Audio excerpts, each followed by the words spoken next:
어떤 청년이 작은 배를 타고 가다가 큰 폭풍으로 난파가 되었습니다. 겨우겨우 부유물을 붙잡고 헤엄쳐서 도달한 곳이 사람이 아무도 살지 않는 무인도였습니다. 혼자 너무너무 막막하기도 하고, 낮에는 덥고 밤에는 춥고 괴롭기가 한량이 없었습니다. 그래서 어떻게 하든지 살아남아야 되니까 물고기도 잡아먹어야 되고, 또 밤에 잠도 자야 되니까 막 주위에 나뭇가지를 모아가지고 움막을 만들었습니다. 근데 우리나라 사람들은 이 회를 먹지만 서양 사람들은 회 같은 거 잘 못 먹잖아요.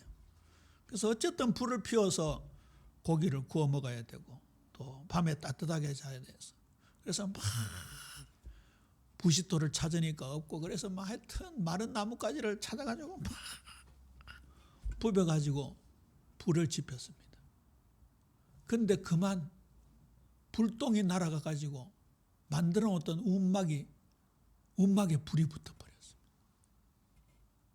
아이고 하나님, 내가 어떡하라고 고함을 지르면서 울고 있는데, 여기까지 제가 얘기했더니 지지난 금요 기도회 때 이모니 권사님이 배가 오고 있지요 이러시더라고요. 얼마나 찐맛이 없던지. 미리 얘기하면 왜 합니까? 알고도 모른 척 해야지. 왜 배가 왔겠어요? 그러니까 불이 나가요. 연기가. 오늘 루시 시집을 갔는데 청산과부가 됐잖아요. 10년 만에 남편도 죽고. 그리고 친정에 가면 그나마 입에 풀칠이라도 할 텐데, 그 시어머니 따라가면 집도 다 날아가고 밭도 다 날아가고. 근데 결국은 보아스를 만나게 되잖아요. 그래서 부자가 된 거는 그건 기본이고, 보아스가 부자였거든요. 예수님의 족보에까지 올라가게 되었습니다. 저와 여러분이 무인도에 표류가 되고 움막 만들어놨는데 불타가지고 다 없어지는 그런 극한 상황이라도 하나님은 저와 여러분을 아름답게 인도해 주실 줄로 믿습니까? 아까 제가 그 시편 읽어드렸잖아요. 아름다운 소원의 항구로 우리를 인도한다. 제가 어릴 때 그 시편 말씀을 읽으면서 너무너무 기억이 오래 남아서 참 좋아하는 성경 구절인데, 거기에 보면, 옛날 성경에 보면 소원의 항구 이렇게 되어 있습니다. 지금은 바라는 항구 이렇게 되어 있는데요. 요한복음 13장에서 17장까지는 이제 예수님께서 죽음을 앞두시고 제자들에게 긴 설교를 하는 장면입니다. 13장에는 세족을 통해서 너희들도 이렇게 서로 발을 씻어주라, 그런 말씀을 남기셨고, 14장에서는 내가 곧 길이요 진리요 생명이니 나로 말미암지 않고는 아버지께로 올 자가 없느니라 선포해 주시면서 하늘의 소망을 가질 것을 말씀해 주셨습니다. 그리고 15장에서는 포도나무의 비유를 드시고 친구를 위해 목숨을 버리는 것보다 더 큰 사랑이 없다, 새 계명을 주셨습니다. 그리고 16장에서는 사탄의 사주를 받은 세상이 너희들을 박해할 것이다. 그 표류한 청년이 이제 겨우 지어놓은 움막이 불타는 것처럼 그런 급박한 상황이 되었지 않겠어요? 그동안 그렇게 따르던 예수님도 이제는 십자가에 못 박혀 죽고, 그리고 하늘로 올라가시는, 그야말로 절의 고도와 같은 그런 심정 속에 예수님은 오늘 이 제자들에게 보혜사 성령을 보내어 주실 것을 약속하셨습니다. 이게 예수님의 고별 설교의 결론 부분이라고 할 수 있습니다. 그리고 다음 주 2부 예배 때 나눌 16절에서 13절은 마침내 십자가의 죽음과 부활을 구체적으로 예고하시고, 이제 마지막 고난주간에 십자가를 지시고 그리고 3일 만에 부활하시는 장면으로 이어지지요. 오늘 7절부터 13절까지 읽었습니다마는 본문은 1절에서부터 15절입니다. 가장 첫 번째 1절입니다. 1절 우리 한번 읽어볼까요? 1절 시작. 내가 이것을 너희에게 이름은 너희로 실족하지 않게 하려 함이니. 예수님께서 말씀을 주신 이유가 실족하지 않게 하기 위함이다. 넘어지지 않게 하기 위함이다. 앞으로 너희들이 출교를 당할 수도 있고 박해를 받는데 사형을 당할 수도 있다. 십자가에 못 박힐 수도 있고 돌에 맞아 죽을 수도 있고 어떤 제자들은 톱으로 몸을 잘라서 죽인 경우도 있습니다. 사도 요한은 끓는 기름 가마솥에 집어넣었잖아요. 근데 3번 집어넣었는데 3번 다 튕겨나와서 살았어요. 그래서 이제 밤모섬에 유배가 되기도 했고, 어떤 제자는 저 에티오피아에, 어떤 제자는 저 인도까지 사방팔방으로 흩어져서 거의 100% 죽임을 당했습니다. 이 제자들에게 보혜사 성령께서 오시겠다고 주님이 약속해 주시는 것입니다. 오늘 1절에 나오는 말씀대로 가장 먼저 주님의 말씀부터 받게 되기를 주님의 이름으로 축원합니다. 내가 이것을 너희에게 이름은, 그랬으니까요, 이 말씀을 받아야 우리가 실족할 일이 있어도 넘어설 수가 있는 거지. 요한복음 15장 11절에는 사랑하라는 3계명을 주신 이후에 내가 이것을 너희에게 이름은 내 기쁨이 너희 안에 있어 너희 기쁨을 충만하게 하려 합니다. 보세요. 주님의 말씀이 임해야 됩니다. 주님의 말씀. 드디어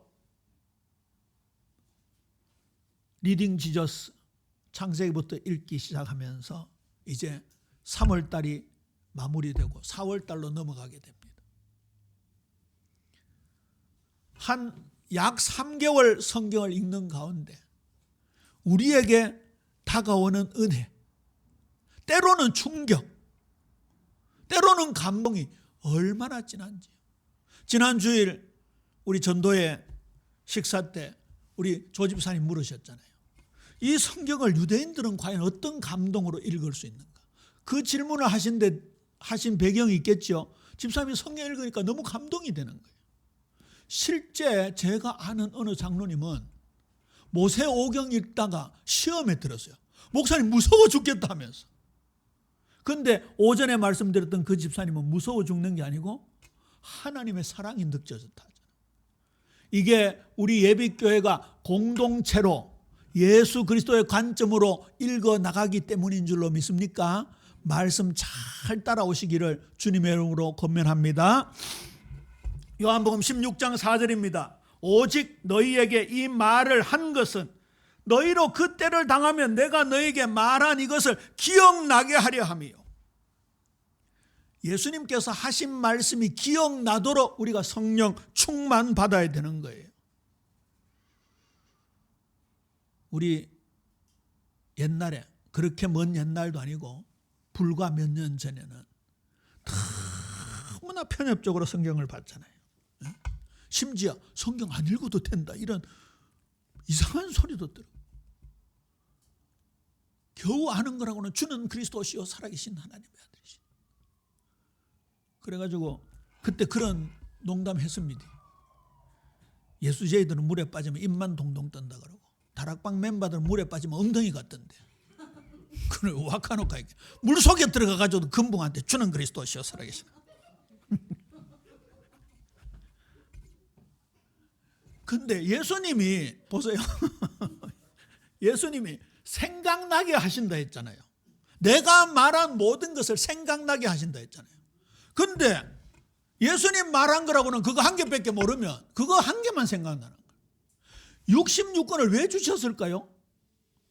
우리가 이 말씀이 적용돼야 될 상황이 얼마나 많은지 모릅니다. 왜 시편에 100수십 번이나 구원이라는 단어가 그렇게 많이 나올까요? 우리가 구원받아야 되는, 예수님의 구원적 손길을 경험해야 되는 상황이 얼마나 많은지 모릅니다. 그런 관점으로 나중에 우리 시편 한번 읽어보자고요. 우리의 구원 개념이 얼마나 편협적이었는지. 저는 신학교 제일 처음 들어가서 여러 가지 놀란 것 중에 하나가요, 좁은 의미의 구원, 넓은 의미의 구원 이런 표현을 하시더라고요. 처음에 그게 이해가 안 됐어요. 저는 좁은 의미의 구원 그게 다인 줄 생각하고, 근데 교수님들이 넓은 의미의 구원 이러길래 저게 무슨 소리지? 구원에도 넓고 좁은 게 있나? 지금 와서 더듬어 보면요, 이 구원의 개념이 얼마나 넓은지 몰라요. 여러분이 복음의 지평, 복음의 깊이, 하나님의 사랑의 그 무한 광대함, 우리 진짜 이제 진짜 얼마 안 남았잖아요. 저는 62년 3월 2일 생입니다. 그런데 호적에는 64년으로 되어 있어요. 그래서 정년퇴직 2년 늦게 할 수 있습니다. 우리 형은 괜히 62년으로 고쳤어요. 그리고 퇴직도 일찍 했잖아요. 그런데 62년생이라고 볼 때 생물학적 나이로 앞으로 얼마 살겠어요? 아까 구미 집사님은 면담하면서 집사님 앞으로 한 40년 정도 더 살 거 생각하고 지난 세월 잊어버리고 이제 진짜 말씀 속에 들어가자니까 목사님 20년만 살래요 그러시더라고요. 그래, 그러면 좋다. 20년을 살든지 40년을 살든지 우리 남은 생애는 진짜 풍성한 말씀, 이 말씀 속에서 들어오는 그 축복, 그리고 그 말씀으로 말미암는 우리의 삶의 변화, 거룩해져가는 성결된 삶 살아가자. 그래서 이제 아멘하고 헤어졌습니다마는 정말 성령께서 주님이 하신 모든 말씀이 곳곳 각처각처에서 생각나는 그런 말씀의 사람들 되시기를 주님의 이름으로 축원합니다. 그 다음의 내용이요, 처음부터 이 말을 하지 아니한 것은 내가 너희와 함께 있었으면, 이 말은 뭐예요? 앞으로 성령께서 오시면 그 말이에요. 지금은 육신의 예수님이 제자들과 함께 있으니까 이 말씀을 하지 않았지만 앞으로 내가 떠나가고 성령이 오시기 때문에 처음부터 이 말을 한 게 아니다 그 말이죠. 크게 어려운 단어가 아니죠.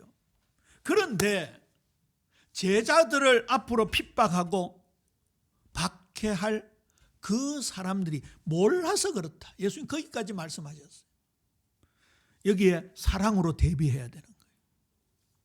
저와 여러분이 선으로 악을 이기라는 말씀을 중심으로 해서 예수님을 본받은 스데반처럼 그 어떤 상황 속에서도 말씀의 능력으로, 성령의 능력으로 헤쳐나가는 축복 있게 되기를 주님의 이름으로 축원합니다.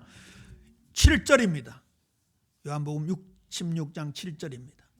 우리 7절 말씀 읽었습니다만 다시 한번 읽습니다. 시작. 그러나 내가 너에게 실상을 말하노니 내가 떠나가는 것이 너에게 유익이라. 내가 떠나가지 아니하면 보혜사가 너희에게로 오시지 아니할 것이요 가면 내가 그를 너희에게로 보내리니. 할렐루야.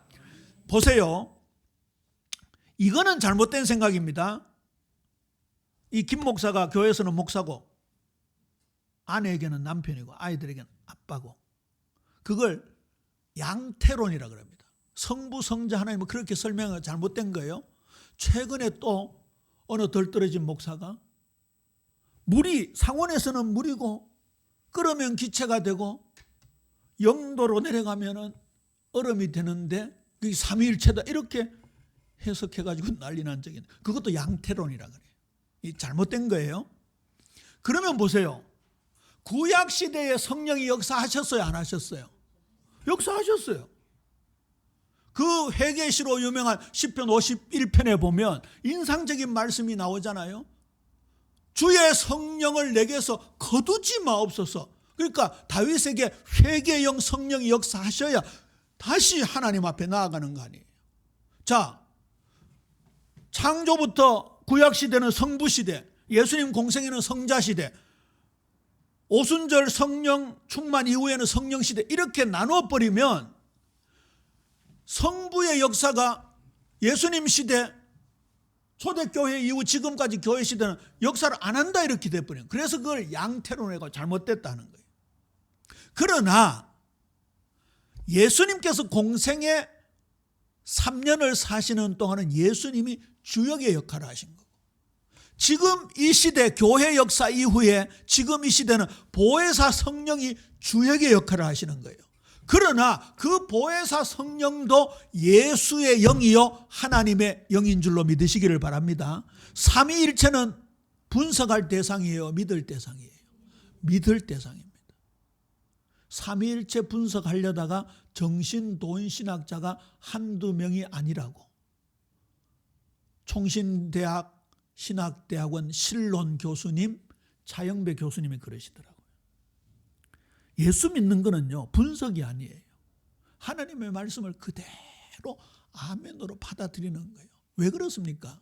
우리가 머리가 뛰어나 봐야 얼마입니까? 여기 혹시 IQ 200 이상 계십니까? 거의 아마 100 언저리일 거예요. 그렇죠? 조금 좋아야 뭐 120 정도. 그 IQ 100밖에 안 되는 머리로 하나님을 어떻게 이해합니까? 당장 이 난을 보세요. 호접난. 이거요. 어떻게 이걸 분석할 수 있어요? 세상에 신기한 것들이 얼마나 많아요. 제 동기들 중에 의대 간 친구들 중에 예수 믿는 친구들이 있어요. 성호야, 의학 공부를 해보면 해볼수록 하나님의 존재가 느껴진다 그러더라고요. 오히려 진짜 똑똑한 게요, 하나님 믿는 거예요. 어리석은 자는 그 마음에 이르기를 하나님이 없다 하느니라. 여호와를 경외하는 것이 지식의 근본이여늘. 우리 예비 성도님들이 하나님을 믿는 믿음, 예수님이 나의 구주요 삶의 주인이요 그리스도이심을 믿는 믿음, 그 삼위 하나님께서 우리에게 사랑하신다고 약속하신 말씀을 믿는 믿음으로 충만해야 될 줄로 믿습니까? 그래야 인간의 본질을 회복할 수 있는 거예요. 그러나 내가 너에게 실상을 말하노니, 여기 실상은 히브리서 11장 1절에 믿음은 바라는 것들의 실상이요 그 실상이 아니에요. 번역이 잘못됐다 하더라고요.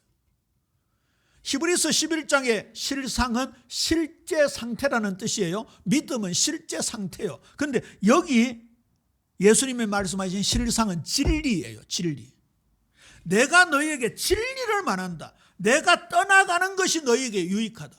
성령이 주역으로 활동하는 이 시대, 보혜사 성령의 지배를 받고 감동 감화를 받고 성령의 인도를 받는 것이 너무나 중요하다 그 말이에요. 예수님은 탄생하시고 자라시고 공생의 3년을 사시고 마지막 순환주간을 거치시고 십자가에 못 박히시고 부활하시고 승천하시는, 그리고 다시 오시는 재림에까지가 우리의 구원의 서정이잖아요. 구속사의 큰 역사잖아요. 여러분, 이걸요 성령 충만할 때 우리가 깨닫게 되는 거예요.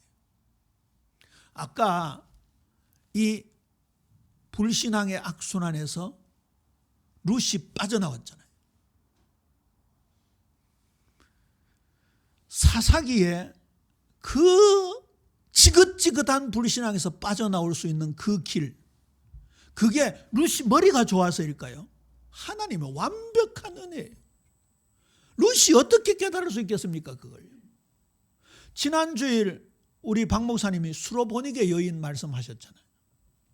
귀신 들린 딸을 가졌던 여인이에요. 보세요. 바리새인 서기관은 성경을 죄다 외우는 사람들입니다. 그런데도 예수님이 메시아이심을 몰랐습니다. 그런데 그 이방 여인, 성경을 배웠겠습니까? 뭐 그냥 주워 들은 거였겠죠. 혈루증 앓는 여인, 소경 바디메오, 그 사람들에게 하나님의 은혜가 임하니까 예수님을 누구로 알은 거예요? 다윗의 자손으로 한 거예요.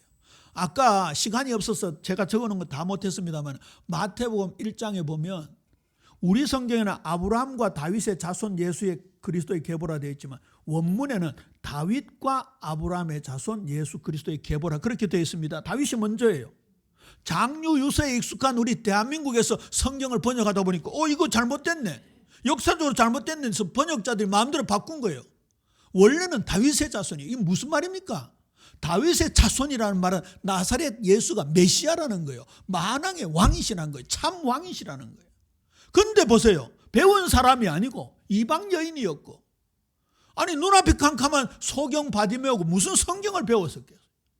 12의 혈루증 앓는 여인이 맨날 흐르는 피를 닦아내기 바쁘고, 그 보면은 왜 막 의사들을 찾아갔지 않고 맨날 평생 병 고치는데 바빴던 사람이 무슨 성경을 읽었겠습니까? 그런데 성령 하나님이 역사하시니까 성경의 가장 중심 주제인 예수님이 만왕의 왕이시오 만주의 주이심을 깨달았죠. 너희는 먼저 그의 나라와 그의 의를 구하라. 그리하면 이 모든 것을 너희에게 더하시리라가 오늘 룻에게 적용이 된 거예요. 그랬더니 일사천리 놀라운 축복을 받게 된 거죠. 예수님은 그래서 성령께서 오셔서 역사하시는 것이 진리다 말씀하신 거예요. 자, 이 성령께서 오셔서 하시는 일이 8절에서부터 10절까지 11절까지 나옵니다. 그가 와서 죄에 대하여 의에 대하여 심판에 대하여 세상을 책망하시리라. 여기 세상을 책망하시리라는 단어도 조금 애매한 번역인데요. 죄에 대해서 책망한다 이렇게 하면 이해가 쉬운데 의에 대해서 책망하리라 이러니까 조금 껄끄럽잖아요. 그런데 이 책망이라는 원래 뜻은요, 그릇된 생각을 바로잡는 것이다. 잘못하고 있는 생각을 밝혀주는 것이다. 그런 뜻이래요. 그러면 죄에 대해서 어떻게 사람들이 이해하고 있는가, 의에 대해서 어떻게 이해하고 있는가, 심판에 대해서 어떻게 이해하고 있는가, 보혜사 성령께서 오셔서 그것을 고쳐주신다 그 말이에요. 보통 죄라고 하면 본능적으로 율법주의적인 사고방식이 많습니다. 우리가 가지고 있는 기준을 가지고 남을 판단하고 평가하는 잣대가 굉장히 강합니다. 지난 수요일 말씀을 드렸죠. 그게 아니다 그 말이에요. 여러분, 한국에서는 죄가 되는데 일본에서는 죄가 안 되는 게 있습니다. 그렇죠? 문화와 풍습에 따라 다른 경우가 있습니다. 그래서 오늘 죄에 대해서 분명히 말씀하고 있는 거예요. 우리 9절 함께 읽을까요? 9절 시작. 죄에 대하여라면 그들이 나를 믿지 아니함이요. 예수 안 믿는 것이 가장 큰 죄인 줄로 믿습니까? 예수 안 믿는 게 가장 큰 죄예요. 여러분 성령 회방죄라고 들어보셨죠? 예수 안 믿는 게 성령 회방죄예요. 성령께서는 예수님이 구주이심을, 예수님이 메시아이심을 증언하시는데 그걸 거부한다. 그게 가장 큰 죄예요. 약간 논리적으로 생각해 보입시다.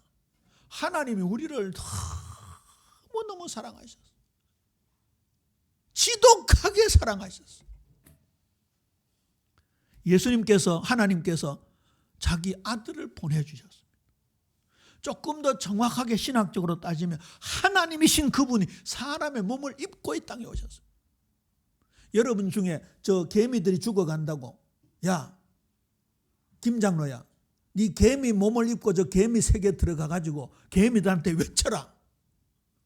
그럼 여기 개미로 변신할 사람들이 있습니까? 없습니다. 사람과 개미하고 관계도 비교할 수 없는 하나님과 사람, 죄인 중에 죄인. 옛날에 이량 목사님 그러셨어요. 야들아, 구더기는 그래도 거짓말은 안 하잖아 이러시다. 우리가 구더기보다 못한 인생이에요. 그 인간의 몸을 입고 이 땅에 오셔서 십자가 지시고 우리의 죄와 저주를 다 짊어지고 가시고 부활하셔서 우리의 의가 되셨다. 이거 안 믿는 것보다 더 큰 죄가 어디 있습니까? 그렇죠. 그걸 지금 말씀하시는 거예요. 성령으로 말미암는 죄에 대한 정확한 깨달음이 있어야 될 줄로 믿습니까? 요한복음 3장 16절, 그 귀한 독생자 예수님의 말씀을 하신 이후에 18절에 이렇게 되어 있습니다. 그를 믿는 자는 심판을 받지 아니하는 것이요 믿지 아니하는 자는 하나님의 독생자의 이름을 믿지 아니함으로 벌써 심판을 받은 것이니라. 그래서 예수 안 믿는 것이 가장 큰 죄다 그 말이에요. 의에 대한 깨우침을 말씀하고 있습니다. 의에 대하여라면 내가 아버지께로 가니 너희가 다시 나를 보지 못하며, 예수님의 탄생, 예수님의 생애, 순환, 십자가, 부활, 승천, 승기를 통하여 참된 의가 되셨음을 우리에게 보여주시는 거예요. 그 의가 우리에게 전가되어질 때 우리가 의롭다 함을 받는 거예요. 이거는 꼭 성경적이고 신학적인 말은 아니지만 외우기 쉽게 양양자를 그려보세요. 양양자. 뿔이 나 있고 이렇게 돼 있죠. 양양자. 양양자 밑에 나아자를 딱 해보세요. 그게 무슨 단어입니까? 오를 의자가 되는 거예요. 나는 죄인인데 양 되시는 예수님을 덮었으니까 의가 되는 거예요. 저와 여러분에게 하나님의 사랑이 전가되고 하나님의 의가 그리스도를 통하여 전가된 줄로 믿습니까? 그 예수님이 우리의 구속자가 되어 주시는 것입니다. 심판에 대한 깨우침입니다. 심판에 대하여라 하면 이 세상 임금이 심판을 받았음이라. 이 세상 임금 사탄이 굴복하게 되었다. 사망 권세를 이기는 권세를 주셨다. 공중 권세 잡은 자, 이 세상의 어두움의 주관자, 끝났다. 그 선포를 예수님이 하고 계시는 것입니다. 예수님의 심판의 대상은 십자가에서 그리고 부활로 말미암아 끝났다. 그 의가 우리에게 전가되었다, 그 말이지. 예수님은 거짓을 책망하시고 진정한 의를 밝히 드러내실 것을 약속하시면서 오늘 보혜사 성령을 보내어 주시겠다 약속하신 것이죠. 무슨 말입니까? 승리에 대한 확정, 심판에 대한 확정입니다. 예수님의 사역으로 심판은 이미 시작되었고 그리고 완성되었습니다. 요한복음 5장 24절, 내가 진실로 진실로 너희에게 이르노니 내 말을 듣고 또 나 보내시는 믿는 자는 영생을 얻었고 심판에 이르지 아니하나니 사망에서 생명으로 옮겼느니라 약속하고 계십니다. 이 완료 시제는요, 우리의 시간 개념과는 다르다 했죠. 하나님의 시간 개념입니다. 12절입니다. 너희가 아직 이해하지 못할 것이다. 그래서 성령 충만 받아야 된다. 저와 여러분이 어떤 면에서 구할 유일한 기도 제목이라고 한다면 하나님 아버지, 저희들에게 성령으로 충만하게 하옵소서. 제가 예배 드릴 때마다 하는 기도잖아요. 말씀을 전하는 종의 심령에, 말씀을 듣는 우리 사랑하는 성도들의 심령에 오직 성령으로 충만하게 하옵소서.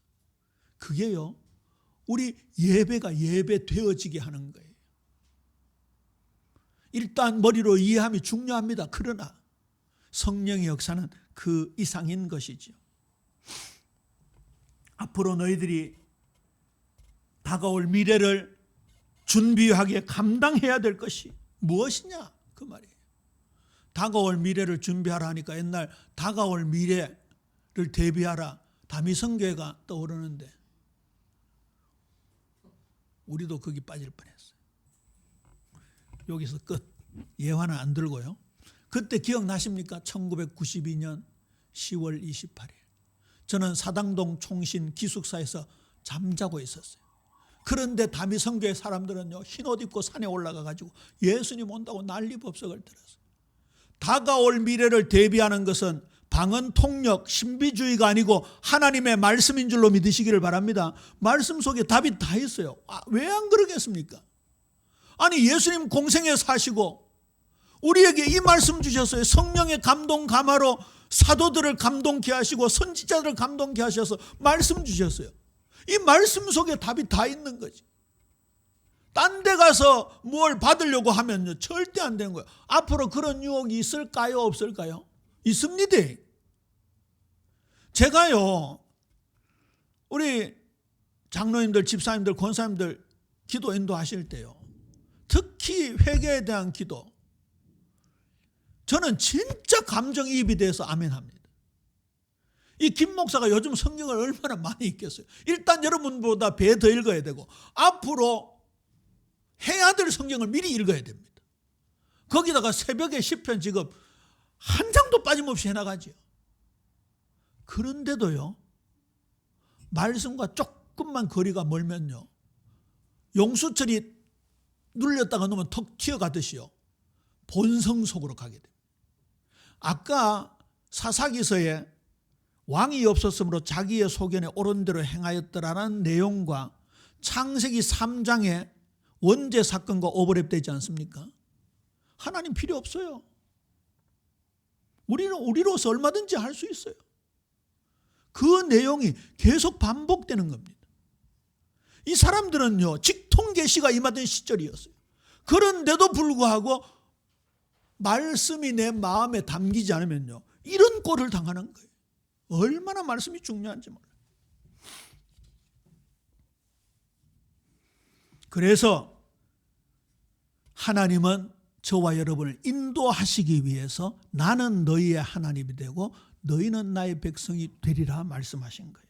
예레미야 11장 4절에 보면 이 언약은 내가 너희 조상들을 쇠풀무 애굽 땅에서 이끌어내던 날에 그들에게 명령한 것이라. 곧 내가 이르기를 너희는 내 목소리를 순종하고 나의 모든 명령을 따라 행하라. 그리하면 너희는 내 백성이 되겠고 나는 너희의 하나님이 되리라. 예레미야서 총주제, 앞으로 이어지는 에스겔서까지 이어지는 언약의 내용이 나는 너희의 하나님이 되고 너희는 나의 백성이 되리라. 예레미야 24장 7절에서는 전심으로 돌아오라. 나는 너희의 하나님이 되겠고 그들은 내 백성이 되리라.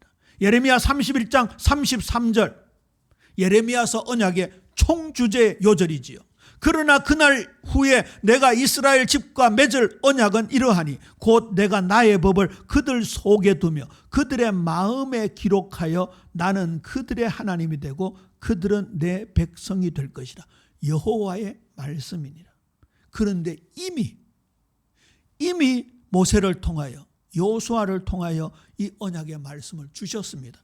출애굽기 6장 7절입니다. 너희를 내 백성으로 삼고 나는 너희의 하나님이 되리니 나는 애굽 사람의 무거운 짐 밑에서 너희를 빼낸 너희의 하나님 여호와인 줄 너희가 알지라 말씀하셨습니다.